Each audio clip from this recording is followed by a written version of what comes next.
Hey guys, what's going on? Been quite a while since I did a video. Wanted to touch base on the Dow, the currency markets, etc. Okay, the Dow has been on a tear since late January from 15,200 to where is it right now? 17,800, and it's been tracking closely with the price of oil. And what I feel is that it's due for a pullback. Some technical guys that I've been listening to are calling for oil to retrace back to like low 30s. I mean, some other technical analysts are talking about oil has a little further room to the upside.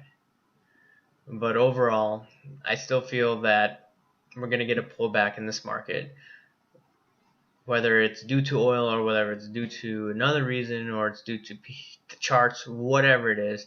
The pullback's coming, and I think there will be better opportunities to go long later this year. Best case scenario, or the worst case scenario, it's going to be choppy. Best case scenario, we break the all-time highs and get to potentially down 19,000. Who knows, right?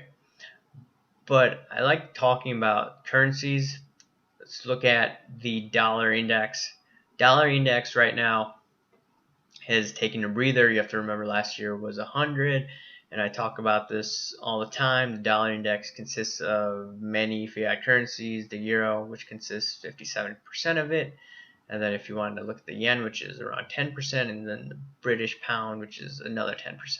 So overall, you have 80% of the dollar index based on three major countries or three major currencies.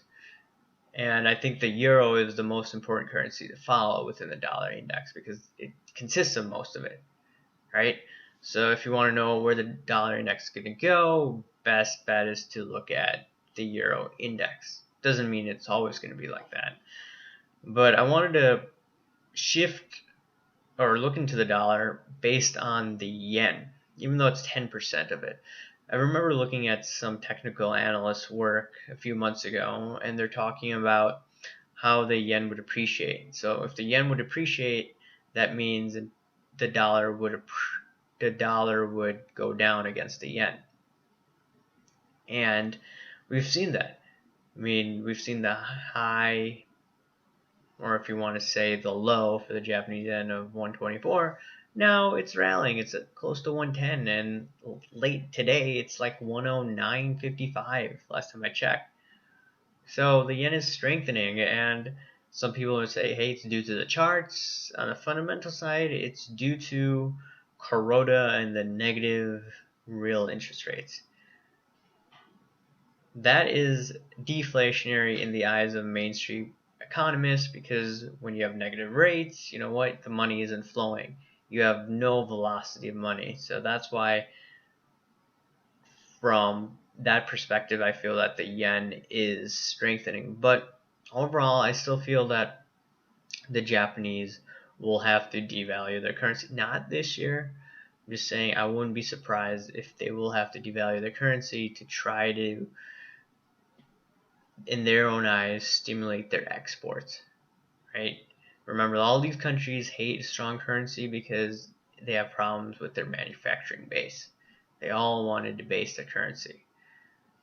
And ultimately, the yen, whether it's in the next 2 years, 5 years, 10 years, it's not going to be pretty for them. They could get away with the short term, the long term, free market rules will apply, in my opinion. And if you want to now look at the euro, it's been rallying. Maybe you could say for the past year. I mean, again, a low of 104 last year. Now it's at what, 114? I mean, you've seen it trade sideways for the past year. You could say in a trading range. And what I've always said is that I feel that the euro is going to go down lower. And yes, it's been rallying, but ultimately the fundamentals have not changed, in my opinion. Europe still has many structural problems. They have a sovereign debt crisis, in my opinion, going to happen within the next few years. Putting that aside, their banks are not in great position. If you look at Deutsche Bank, Credit Suisse, problems. Now, if you want to look at some other issues, you could look at the refugee issue. Some people may say this is irrelevant information. That usually comes from technical guys, right? I'm just looking at it from a fundamental perspective, and I do follow technical analysts as well. So it's just not only looking from a fundamental perspective. I know technical guys in the short run, or from a trading perspective, they're saying the dollar is going to go lower, right? And hence that the euro is going to rally more, and the yen is going to rally more, and thus they'll put downward pressure on the dollar index. But ultimately, I'm not going to change my mind about the dollar. Next few years, it's going to go higher. But then once it gets to a point, or if it gets to a point where it's too high, maybe if it goes to 120, the United States is going to do what they always do. They're going to devalue the dollar. And if you look at one example, Plaza Accords, 86, devalued the dollar. You look at 1933, US devalued the dollar. They're going to do the same thing because manufacturers are going to throw a fit. They're already throwing a fit. So that's my perspective on that. And if you want to look at gold has been rallying, I mean, since the end of December, actually, the day of the Fed rate hike. What's interesting is that when you have rates go up, that increases the velocity of money.